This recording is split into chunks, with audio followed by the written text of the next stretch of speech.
So this tutorial is about the Yorkville 801 piece that I converted from black carpeted to white. I didn't take a lot of video, unfortunately. I wasn't really doing the YouTube thing, but I decided to start documenting things since I do a lot of stuff. I'm like, I might as well put it out there, maybe help people out. But to simplify the process, I'm gonna put a video on after this, but it's not in depth, so I'm gonna walk you through it briefly.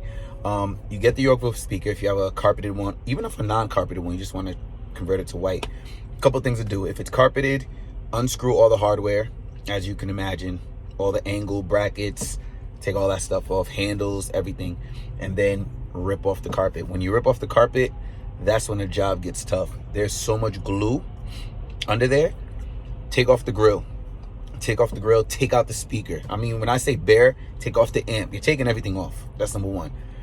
Then once you take off the carpet, like I said, there's so much glue. The glue is not only on the outside, the glue is on the inside.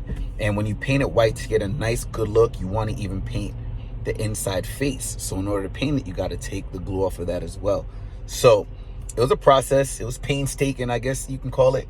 What the product I used after I ripped off the carpet was Goo Gone, I think it is. You can get it at Home Depot. You can get it at, I guess, anywhere, Walmart, whatever it is. Like a gold box, a gold glue. It looks like a gel. I used that, and what I did, I poured it on. I did it two different type of ways. I poured it on a cloth or a rag, and I poured it on the speaker, and then I wiped, and I wiped, and I wiped, and then the glue got real gunky. That took a lot. So then I changed, and I put some Goo Gone. I just poured it on it. They have a spray, they have a liquid, whichever one you want. I think I used a spray. I did use a spray. Sprayed it, gave it a couple minutes, and they got a little like gooey. And I took a scraper and then I scraped it off. Used a rag to wipe off the scraper, scraped it. And you can imagine you're scraping the hell out of it. So once you get all the scraping off, spray it again, wipe it down, make sure you get it all off. And then if you want, you can hit it with some paint thinner or something, just a primer or whatever. So you're doing that on the outside of the speaker and on the inside. Not inside where the woofer sits inside, but the outside face of the woofer, yes. Also the scoop part underneath, yes. You'll have a better idea when I show you the picture. So you want to do that. Once you're done with that, you now have all those little holes that you have from all the components that are being screwed in, except for where you're going to put back the handles, of course. Like the corner brackets, all those you're not going to use anymore. So those holes can get covered. Any imperfections in the wood. What I did, you can use spackle. But what I did, I went to my body shop. A friend of mine owns a body shop, and he gave me some type of Bondo compound where you have to put two mixes together, mix it up, and then wipe it. I used that. So I did a Bondo compound, wiped it on, and then use sandpaper, sand it down, and make sure you try to do the best job you can, because that's basically your finished work. But if you have some imperfections, you have some leeway, because the product you're gonna put on to finish it kind of covers some of the things. So you'll be all right if you're not really good at it. But you wanna put that on, read the instructions or the directions. Once it's dry, sand it. So once that's done, any imperfections inside the scoop part, don't worry about it, because you're gonna put the grill back on and you won't be able to see that. So once I was done doing all that, the product I used to paint it when I went to paint it white was Duratec. They come in white and come in black. That's actually a paint made for speakers. That actually hardens, and it's like a protective surface. It's very, very good. You can find it online. Duratec, D-U-R-A /T-E-C-K. Sorry, T-E-C-H. Duratec paint. You'll find it. I use that branded paint. You can put it on. There's a couple different brands, but that's the brand that's best. So I just rolled it on with a roller. Rolled it on, one coat, covered. Second coat, covered. I actually think I put 3 coats on it. So that covered the wood part of the speaker. Outside only. Now, inside where the scoop part is underneath, where it doesn't have to be textured, because that's not outside of the speaker. So to save money, because the Duratec isn't cheap, I spray painted that white. And you don't have to be perfect about it, because once the grill covers it, it's kind of just, you're going to see the white behind it, but you don't need to see it perfectly, so it doesn't have to be perfectly done.